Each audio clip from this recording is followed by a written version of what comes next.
Hello student, कल हमने पढ़ा था केवीएल किरचॉफ वोल्टेज लॉ। ठीक, उसकी डेफिनेशन पढ़ी थी हमने और ये पढ़ा था कि कैसे अप्लाई करते हैं किसी सर्किट में। ठीक है, ठीक। तो किरचॉफ वोल्टेज लॉ क्या था कि किसी भी क्लोज इलेक्ट्रिकल सर्किट में सभी वोल्टेजेस का अलजेब्रिक सम 0 होता है। ठीक, केसीएल में क्या था, किसी इलेक्ट्रिकल सर्किट में किसी जंक्शन पर मिलने वाली सभी इलेक्ट्रिक करंट का अलजेब्रिक सम 0 होता है। वहाँ करंट का अलजेब्रिक सम 0 था। यहाँ पे क्या, किसी भी क्लोज इलेक्ट्रिक सर्किट में जितने भी वोल्टेज सोर्स होते हैं, जितने भी वोल्टेजेस होते हैं, उनका अलजेब्रिक सम 0 होता है। ठीक है, algebraic sum of any close circuit should be algebraic sum of all voltages in any closed circuit should be equal to 0। ठीक है, अकॉर्डिंग टू KVL। ठीक, तो आज हम इसका एक क्वेश्चन करेंगे। ठीक, देखिए हमारा एक सर्किट दे रखा है। ठीक, ये कह रहा है find the value of current I Y using KVL। कह रहा है KVL का इस्तेमाल करें, KVL का यूज़ करके करंट की वैल्यू निकालनी, करंट का मान निकालना, करंट I का मान निकालना। ठीक, तो हम KVL कैसे अप्लाई करते हैं, कल हमने पढ़ा था। ठीक, तो उसके लिए क्या करते हैं, हमें किसी भी बंद इलेक्ट्रिकल सर्किट में एक लूप हमें क्या करना पड़ता है, वहाँ पे हमें क्या एक चक्कर लगाना पड़ता है, वहाँ घूमना पड़ता है। ठीक, उस इलेक्ट्रिकल नेटवर्क में, उस इलेक्ट्रिकल सर्किट में। ठीक, तो मान लिया हम इस डायरेक्शन में घूमेंगे। ठीक है, ठीक, इस डायरेक्शन में हम इस सर्किट में घूमेंगे। ठीक है, क्लॉकवाइज डायरेक्शन में हम घूमेंगे। ठीक, तो हमें क्या निकालना है, आई की वैल्यू निकालना है। तो ये तो हमें वोल्टेज दे रखा है। ठीक, तो हमने मान लिया इसके अक्रॉस हमारा वोल्टेज V1 है। ठीक, इसके अक्रॉस मान लो V2 है। ठीक है, इसके अक्रॉस हमने मान लिया V2 है और इसके अक्रॉस मान लेंगे हम V3 है। ठीक है, वोल्टेज का अलजेब्रिक सम निकालना है ना हमें, तो हमें वोल्टेज तो अज्यूम करना पड़ेगा। तो देखो यहाँ 2 ओम के अक्रॉस हमने मान लिया V1 है, 3 ओम के अक्रॉस मान लिया V2 है, 5 ओम के अक्रॉस मान लिया V3 है। ठीक, वोल्टेज। अब क्या है, इसकी पोलैरिटी कैसे डिसाइड करते हैं, हमें मालूम है। देखो इसके अक्रॉस वोल्टेज V1 है, तो इसकी पोलैरिटी क्या होगी, हमेशा करंट पॉजिटिव से नेगेटिव की ओर फ्लो होती है। तो यहाँ पॉजिटिव लेंगे, यहाँ नेगेटिव लेंगे, यहाँ से एंटर हो रही है, यहाँ से बाहर निकल रही है। ठीक, इसी तरीके से यहाँ से एंटर हो रही है करंट, तो इस वोल्टेज की यहाँ पे क्या लेंगे, पॉजिटिव पोलैरिटी लेंगे, क्योंकि यहाँ से करंट एंटर हो रही है और यहाँ से बाहर निकल रही है। ठीक, ऐसे तो यहाँ नेगेटिव लेंगे। बात समझ में आ गई। इसी तरीके से क्योंकि करंट हाई पोटेंशियल से लो पोटेंशियल की ओर फ्लो होती है। ठीक, जैसे इसमें देख लो, यहाँ से करंट क्या हो रही है, यहाँ से फ्लो हो रही है पॉजिटिव से और नेगेटिव से अंदर एंटर हो जा रही है। ठीक, बात समझ में आ गई। तो पॉजिटिव से नेगेटिव की ओर फ्लो हो रही है ना। ठीक, देखो जैसे यहाँ पॉजिटिव से एंटर हो रही है, यहाँ से बाहर आ रही है। बात समझ में आ गई। ऐसे यहाँ से एंटर हो रही है तो यहाँ पॉजिटिव लेंगे और यहाँ से बाहर आ रही है तो यहाँ नेगेटिव लेंगे। ठीक, ये हमने नेगेटिव पॉइंट ले लिया। बात समझ में आ गई। तो अब अप्लाई KCL। ठीक, अब करेंगे apply KCL in given circuit.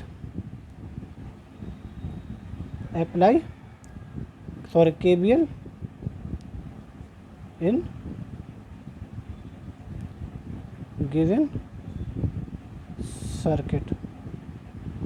ठीक, तो मैंने बताया था उसके लिए क्या करना पड़ता है, हमें जिस लूप में, जिस क्लोज सर्किट में हम KVL अप्लाई कर रहे हैं, इसको एक लूप भी बोलते हैं। ठीक, इसको लूप भी बोलते हैं, एक लूप। ठीक, तो इसमें हम क्या कर रहे हैं, KVL अप्लाई कर रहे हैं, तो इसमें हमें घूमना पड़ता है। ठीक, चक्कर लगाना पड़ता है। जहाँ से घूमना शुरू करते हैं वहीं लौट कर वापस आ जाते हैं। तो देखो ऐसे घूमेंगे, तो मैंने बताया था किसी भी जो वोल्टेज सोर्स हमारे पहले आता है। ठीक, हमारे घूमने की, हमारे रास्ते में, हमारे पथ में जो पहले आता है, तो उस ये वाला वोल्टेज सोर्स हमारा पहले आ रहा है, तो उस वोल्टेज सोर्स की जो पोलैरिटी पहले आती है हम वही पोलैरिटी ले लेते हैं। बात समझ में आई। तो देखो ऐसे घूमना है, तो ये पहले आ रहा है, तो इसकी नेगेटिव पोलैरिटी हमारे रास्ते में पहले आ रही है, तो इसको ले लेंगे नेगेटिव माइनस, मतलब तो माइनस पोलैरिटी पहले आ रही है ना इसकी, ऐसे घूम रहे हैं, माइनस वाला साइन पहले आ रहा है इसका, तो माइनस इसकी वैल्यू हमें मालूम है 200 इस वोल्टेज की। भाई ये तो होता है according to KVL, algebraic sum of all voltage source should be equal to 0, यही तो होता है। तो ठीक, VN, ठीक है, तो N इक्वल टू कुछ भी हो सकता है, यही तो होता है according to KVL। Algebraic sum किसी भी बंद परिपथ का में लगे हुए वोल्टेज सोर्स के किसी अकॉर्डिंग टू KVL किसी भी इलेक्ट्रिक सर्किट में जितने वोल्टेज सोर्स होते हैं उनका एल्जेब्रिक सम क्या होना चाहिए, 0 होना चाहिए। ठीक, तो इसका हम एल्जेब्रिक सम ले रहे हैं। ठीक, तो ये क्या हो गया हमारा माइनस का 200। अब ऐसे घूमेंगे, देखो ऐसे घूमेंगे, अब हमारे रास्ते में V1 आएगा, बात समझ में आ गई। तो देखो पॉजिटिव वाली पोलरिटी पहले आ रही है, तो पॉजिटिव V1, ठीक, पॉजिटिव V1। अब ऐसे घूमना, ये वाली ये V2 आया हमारे रास्ते में, इसकी पॉजिटिव पोलरिटी पहले आ रही है, तो पॉजिटिव का V2, बात समझ में आ गई। इसी तरीके से ऐसे घूम रहे हैं, देखो अब यहाँ आएंगे घूम के, तो V3 आएगा, तो V3 की पॉजिटिव पोलरिटी पहले आ रही है, तो प्लस V3, ठीक। अब ऐसे घूम के दोबारा फिर यहीं आ जाएंगे। ठीक, तो केवल 1 2 3 4 वोल्टेज सोर्स हैं, चारों आ गए, तो ये किसके बराबर होना चाहिए, अकॉर्डिंग टू KVL 0 के बराबर होना चाहिए। तो ये हमारा निकल के आया, बात समझ में आई। अब हमें I निकालना है, I का मान निकालना है। ठीक, तो ये ऐसे कर सकते हैं, V1 plus V2 plus V3 equal to 200 कर सकते हैं ना। ठीक, अब हम जानते हैं B इक्वल टू क्या होता है, I इंटू R, हमें मालूम है ना अकॉर्डिंग टू ओम्स के नियम में हमने निकाला था B इक्वल टू IR। ठीक है, अब देखो ये B1 क्या होगा, B1 equal to 2 into I, क्योंकि ये सीरीज में है सब, तो इनमें करंट सेम रहेगी। ठीक, तो B1 इक्वल टू क्या रहेगा, उसका रजिस्टेंस और उसमें फिल होने वाली करंट। तो भाई इसी तरीके से क्या होगा, B1 इक्वल टू क्या हो जाएगा हमारा, करंट I1 इंटू रजिस्टेंस 2 ओम। इसी तरीके से B2 क्या होगा, करंट I इंटू 3। ठीक, यही तो होगा B2, तो करंट I इंटू 3। और इसी तरीके से B3 क्या होगा, करंट I इंटू 5, यही तो होगा B3, B equal to IR होता है इंटू 5। ठीक, तो B1 B2 और B3 की वैल्यू समीकरण 1 में रखने पर, ठीक, B1 B2 एंड B3 का मान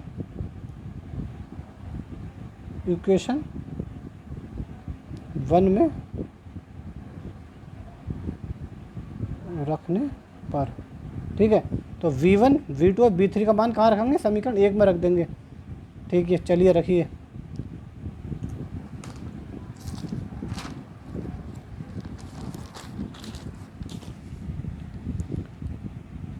ठीक, तो B1 हमारा क्या निकल के आया था, B1 plus B2 plus B3 equal to 200, ये था ना।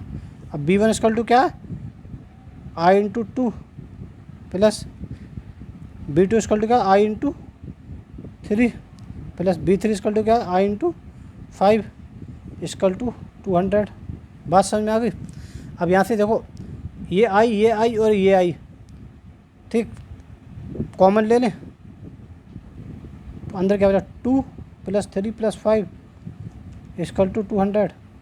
बात समझ में आ गई। तो I इक्वल टू क्या हो जाएगा, 200 अपॉन 5 प्लस 3 8 10, ये हो जाएगा ना। तो I इक्वल टू क्या निकल के आ गया हमारा, 20 एम्पियर। आई होप आपको समझ में आया होगा। ठीक, तो इस तरीके से करते हैं। अब देखो ये हमने निकाल लिया, I की वैल्यू निकाल ली, ये हमसे पूछी गई थी। अब हम देखो B1 B2 और B3 भी निकाल सकते हैं। तो B1 इक्वल टू क्या हो जाएगा, B1 इक्वल टू 20 इंटू 2। तो B1 इक्वल टू क्या हो गया, 40 वोल्ट। ठीक, B2 equal to 20 into 3 60 volt, और B3 equal to 20 into 5 100 volt. तो total voltage B equal to क्या होगा, B1 plus B2 plus B3, यही तो होगा। ये क्या था, 200, तो ये 200 आना चाहिए। 40 प्लस 60 प्लस 100 इक्वल टू 200। तो इसका मतलब ये क्या करता है, एनर्जी कंजर्वेशन लॉ को फॉलो करता है, ठीक है। ये किस पर बेस्ड होता है, एनर्जी कंजर्वेशन लॉ पर बेस्ड होता है। केस हमारा KVL। बात समझ में आ गई सबके, ठीक। चलिए नेक्स्ट क्वेश्चन देखते हैं।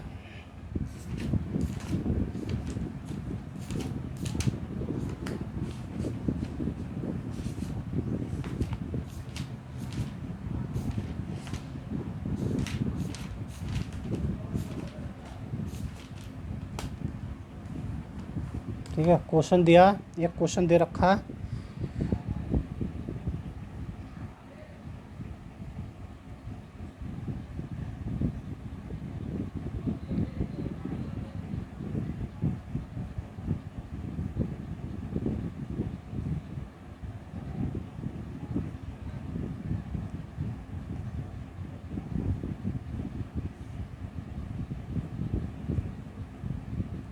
ठीक, ये 6 वोल्ट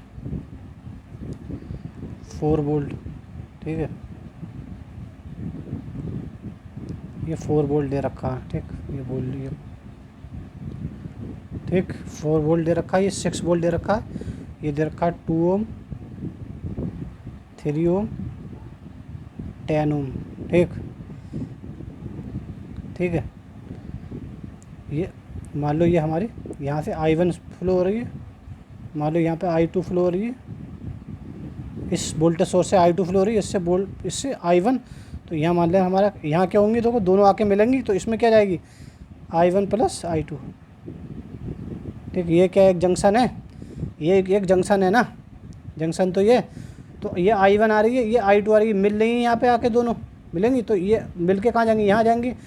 तो देखो यहाँ पे अगर हम जंक्शन का रूल लगाएंगे, करंट सर हम ये देखेंगे कि ये हमने सही लिए नहीं लिए, तो कैसे देखेंगे, यहाँ पे इस जंक्शन पर KCL लगाओगे, तो जंक्शन की ओर आने वाली करंट का योग should be equal to junction से दूर जाने वाली, तो जंक्शन की ओर आने वाली करंट का योग क्या होगा, I1 प्लस I2 किसके बराबर होना चाहिए, I1 प्लस I2 के बराबर होना चाहिए।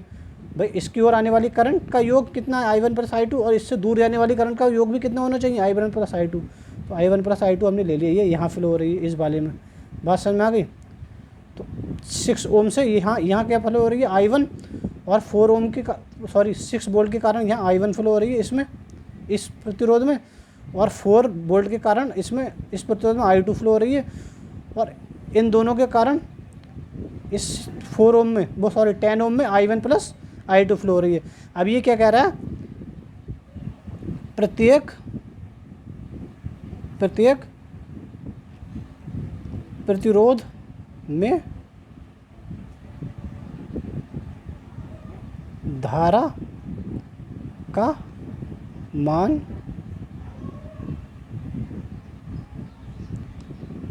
KVL का उपयोग करके बताओ।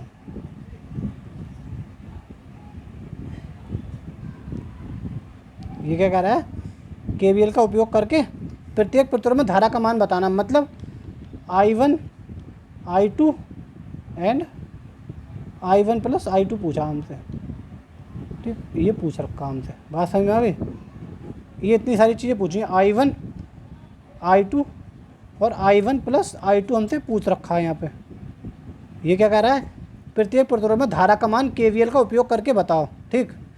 तो ये हमें एक सर्किट दे रखा है, ठीक। तो हमें इसको क्या करना है, प्रत्येक प्रतिरोध में धारा का मान बताना है। 2 ओम में कितनी धारा फ्लो हो रही है ये बताना है, 3 ओम में कितनी धारा फ्लो हो रही है, और 10 ओम में कितनी धारा फ्लो हो रही है ये बताना है। किसका उपयोग करके, KVL का उपयोग करके। चलो सर्किट को यहाँ पर दोबारा रीड्रॉ कर लेते हैं।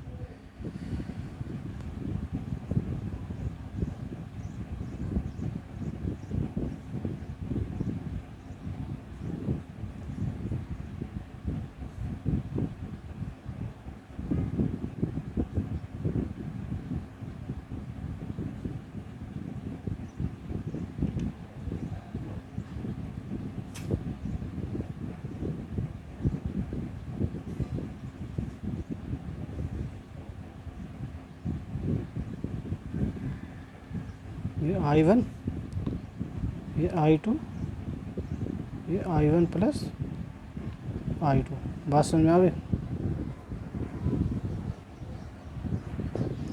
अब देखो, इसको मान ले रहे हैं हम लूप 1, ठीक, इसको मान ले रहे हैं लूप 2, ठीक, ठीक है। ये क्या है, लूप 1, ये क्या है, लूप सेकंड, इसको लूप बोलते हैं, ठीक, लूप, ठीक, क्रॉस पथ को लूप बोलते हैं।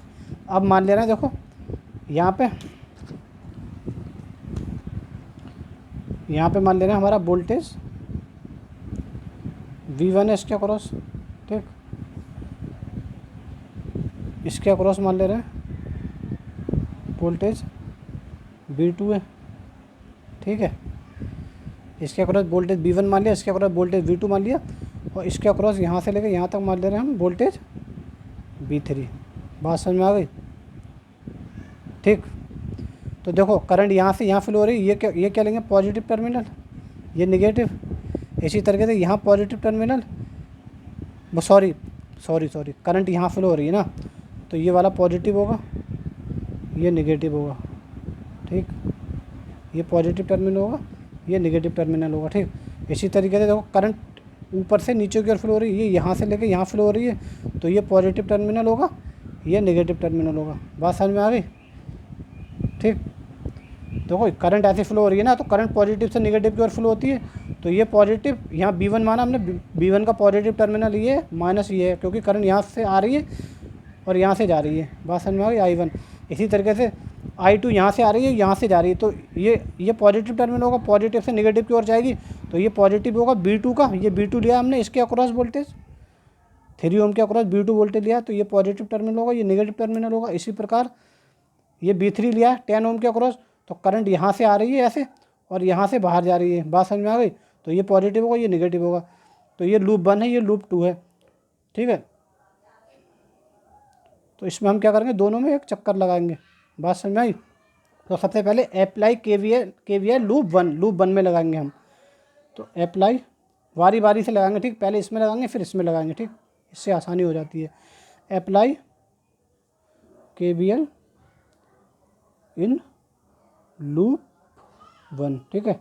कौन सी डायरेक्शन में घूम रहे हैं, एंटी क्लॉकवाइज डायरेक्शन में, ठीक। अब देखो ऐसे घूमेंगे, ऐसे घूम रहे हैं, तो पहले ये वाला वोल्टेज सोर्स हमारे रास्ते में आ रहा है, तो इसका निगेटिव टर्मिनल आ रहा है हमारे रास्ते में, तो क्या लेंगे, माइनस का 6 वोल्ट। बात समझ में आ गई। अब ऐसे घूम रहे हैं, देखो अब कौन सा आ रहा है, B1 हमारे रास्ते में आ रहा है नहीं आ रहा है, B1 आ रहा है, B1 का पॉजिटिव टर्मिनल पहले हमारे रास्ते में आ रहा है, तो इसको क्या लेंगे, पॉजिटिव B1। बात समझ में आ गई। इसी प्रकार ऐसे घूम रहा है, फिर घूम के इधर आएंगे, तो B3 आ रहा है, B3 का पॉजिटिव टर्मिनल आ रहा है पहले, तो B3 पॉजिटिव B3 किसके बराबर होना चाहिए, 0 के, क्योंकि इस लूप में देखो 1 2 3 ही वोल्टेज सोर्स तो हैं, 3 ही वोल्टेजेस तो हैं, ये और ये, तो तीनों बराबर आ गए हमारे, तो ये 0 के बराबर होना चाहिए। बात समझ में आ गई। तो B1 प्लस B3 किसके बराबर होना चाहिए, 6 हो जाएगा। इक्वेशन 1 मान लो। अब देखो B1 इक्वल टू क्या होगा, हम जानते हैं B इक्वल टू IR, ठीक। तो B1 इक्वल टू क्या होगा, I1 इंटू 2, यही तो होगा, B1 equal to I1 into 2, तो I1 इंटू 2। इसी तरीके से B3 इक्वल टू क्या होगा, I1 प्लस अब देखो इस वाले रजिस्टेंस में कितनी करंट है, I1 प्लस I2 तो फ्लो हो रही है, तो B3 क्या होगा, I1 प्लस I2 इंटू 10, यही तो होगा, I1 प्लस I2 इंटू 10, ठीक। अब B1 और B3 की वैल्यू इक्वेशन 1 में रख दो, तो B1 एंड B3 का मान समीकरण 1 में रखने पर। बात समझ में आ गई। तो रखो, तो B1 इक्वल टू क्या है, 2I1, ठीक, plus B3 equal to 10I1 plus I2 equal to 6, ठीक। तो इसको और सॉल्व कर लो, I1 ये क्या हो जाएगा, 10I1 plus 10I2 equal to 6, ठीक है।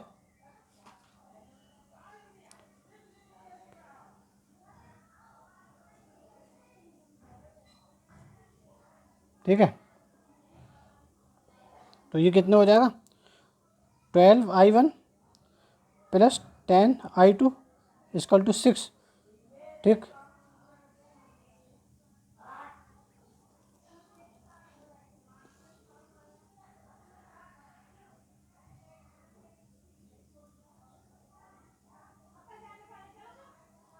ठीक है। अब देखो यहाँ से कुछ कॉमन हो रहा है तो 2 कॉमन हो जाएगा। हाँ 2 कॉमन ले लो, तो 2 कॉमन ले लेंगे तो अंदर क्या बचा, 6I1 plus 5I2 equal to 6। इतना आ गया, 6I1 plus 5I2 equal to 6। ठीक है, 2 कॉमन ले लिया।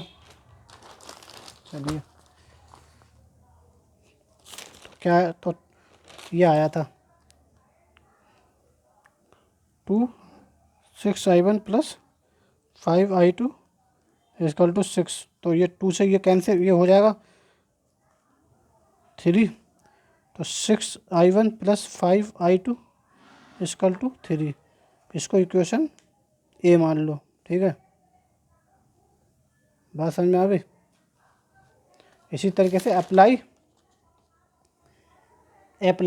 KVL in loop second. अब इसी तरीके लूप सेकंड में KVL अप्लाई करेंगे।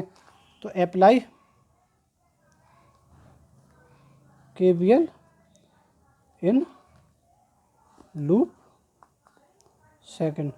ठीक है, तो लूप सेकंड में घूमेंगे हम। देखो तो अब यहाँ भी ऐसे ही घूम रहे हैं। ठीक, तो सबसे पहले हमारे रास्ते में कौन सा आ रहा है, ये आ रहा है, ये B3 आ रहा है ना भाई। ऐसे घूमेंगे, सबसे पहले रास्ते में B3 आ रहा है, तो B3 का कौन सा आ रहा है, माइनस टर्मिनल, तो क्या लेंगे, माइनस का B3, माइनस का B3। ठीक है, अब इसी तरीके से ऐसे घूमो, फिर क्या आएगा, B2 आएगा। तो B2 का भी कौन सा टर्मिनल आ रहा है हमारे रास्ते में, माइनस का। ऐसे घूम रहे हैं ना, तो ये माइनस का B3 आया। अब ऐसे घूमेंगे तो माइनस का B2 आएगा। ये माइनस आ रहा है ना पहले, तो माइनस का B2। ठीक, इसी तरीके से अब घूमेंगे ऐसे सीधा। तो ये अब क्या आएगा, अब ये बचा, तो ये आएगा। देखो 1 2 3 ही तो है, तो तीसरा आएगा ये। तो प्लस का, ये 4 वोल्ट आ रहा है, तो प्लस का टर्मिनल आ रहा है इसका हमारे रास्ते में, तो प्लस 4 वोल्ट। ठीक है, प्लस 4 वोल्ट क्या होना चाहिए, 0 के बराबर होना चाहिए।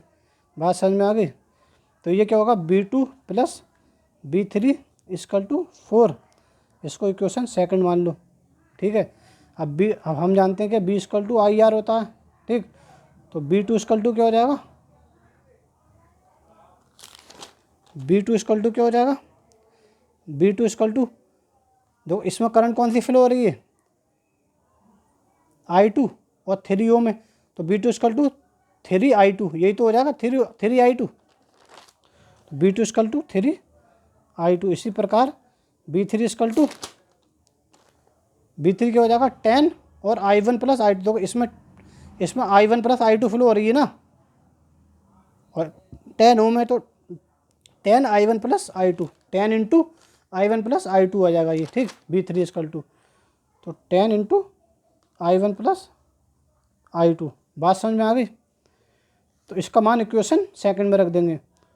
तो B2 एंड B3 का मान इक्वेशन सेकंड में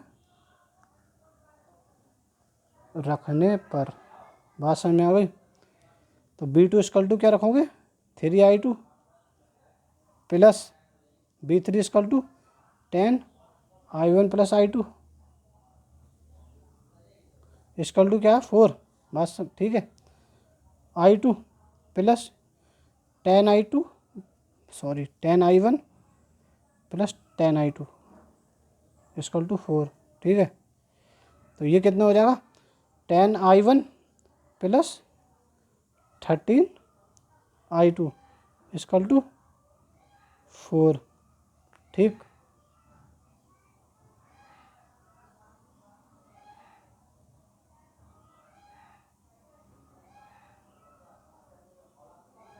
ठीक है, इतना आ गया, इतना आ गया। इसको मान लो इक्वेशन बी। अब ये क्या है, इक्वेशन ए है,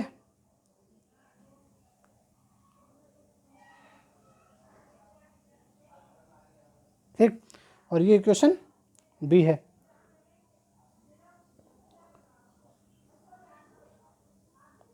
ठीक, तो इनको सॉल्व करेंगे, और सॉल्व करने पे क्या हमारी वैल्यू I1 और I2 की निकल के आ जाएगी। ठीक,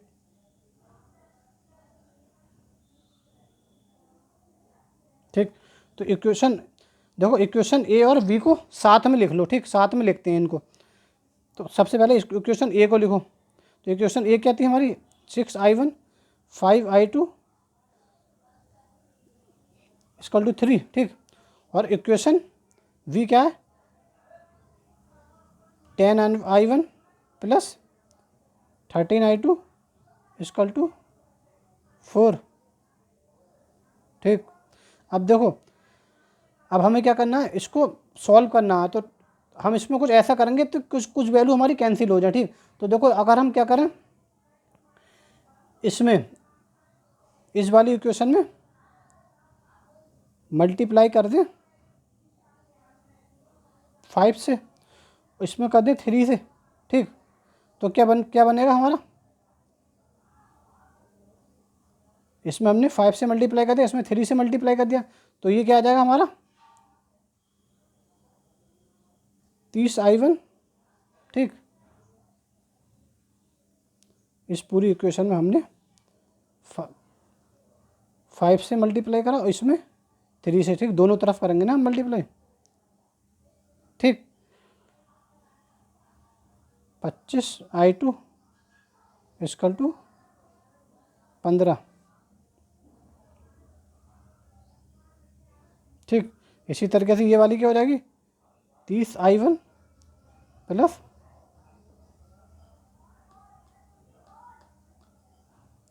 39I2 इक्वल टू 12। बात समझ में आ गई। ठीक, देख लो एक बार।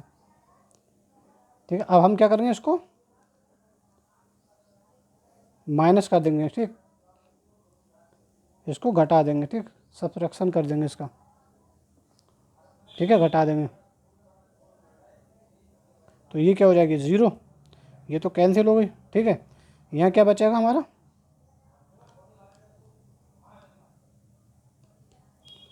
माइनस के 14। ठीक है, 14I2 इक्वल टू, यहाँ क्या बचा,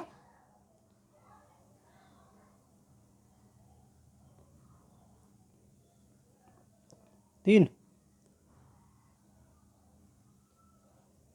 अब I2 इक्वल टू क्या आ जाएगा,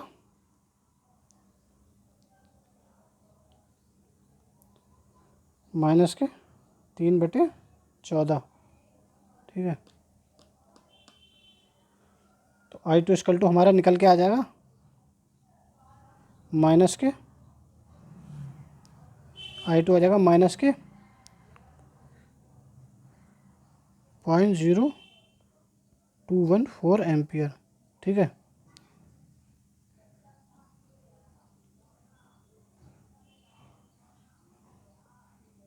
ठीक, तो I2 हमारी माइनस में आएगी। ठीक है,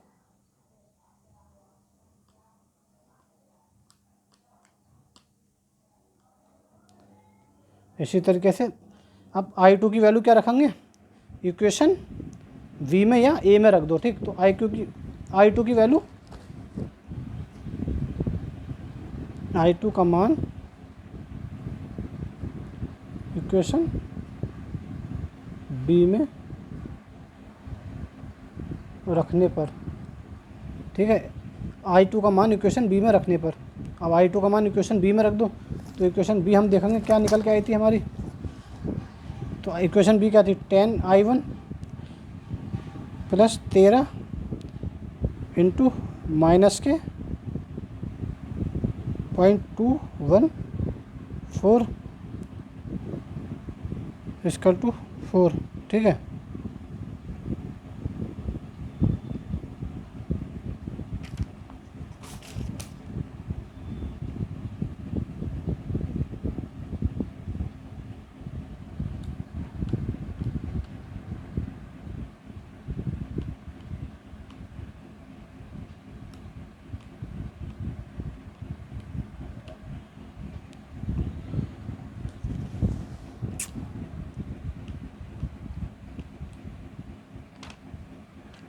ठीक है।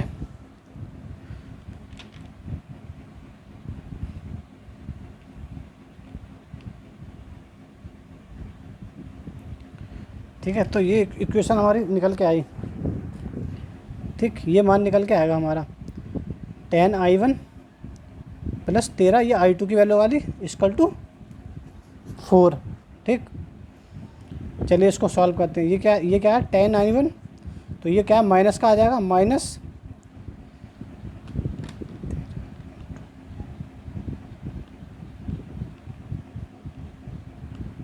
ये क्या आ जाएगा माइनस का 2.782 इक्वल टू 4।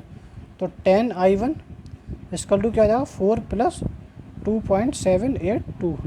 ठीक है, तो ये क्या आ जाएगा 10I1 इक्वल टू 6.782। ठीक, तो I1 equal to 6.782 divide by 10। ठीक, तो ये क्या आ जाएगा हमारा I1 इक्वल टू 0.6782 एम्पियर। तो ये I1 आ गई, बात समझ में आई। इसी तरीके से I1 प्लस I2 क्या हो जाएगी, I1 की वैल्यू लगाओ प्लस I2 की वैल्यू लगाओ।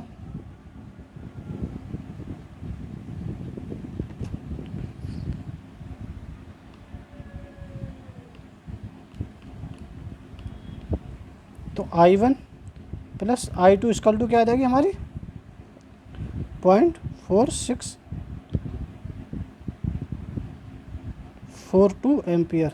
ठीक, बात समझ में आ गई। तो हमारा क्या हुआ, सारी वैल्यू हमारी निकल के आ गई।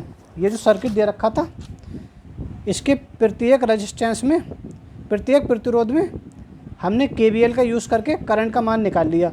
I1, I2 और I3। देखो 2 ओम में I1 फ्लो हो रही थी, I1 का मान निकाल लिया हमने माइनस के 0.214। इसमें I2 फ्लो हो रही थी 3 ओम में, तो I2 का मान निकाल लिया हमने 0.6782। ठीक है, और ये इसमें I1 प्लस I2 फ्लो हो रही थी, तो इसका मान कितना निकाला हमने 0.4642। ठीक, तो इस तरीके से हमने सारी वैल्यू निकालनी। ठीक, तो इस तरीके से KVL का यूज़ करते हैं हम। ठीक, चलो आज इतना ही पढ़ेंगे, बाकी क्वेश्चन कल देखेंगे।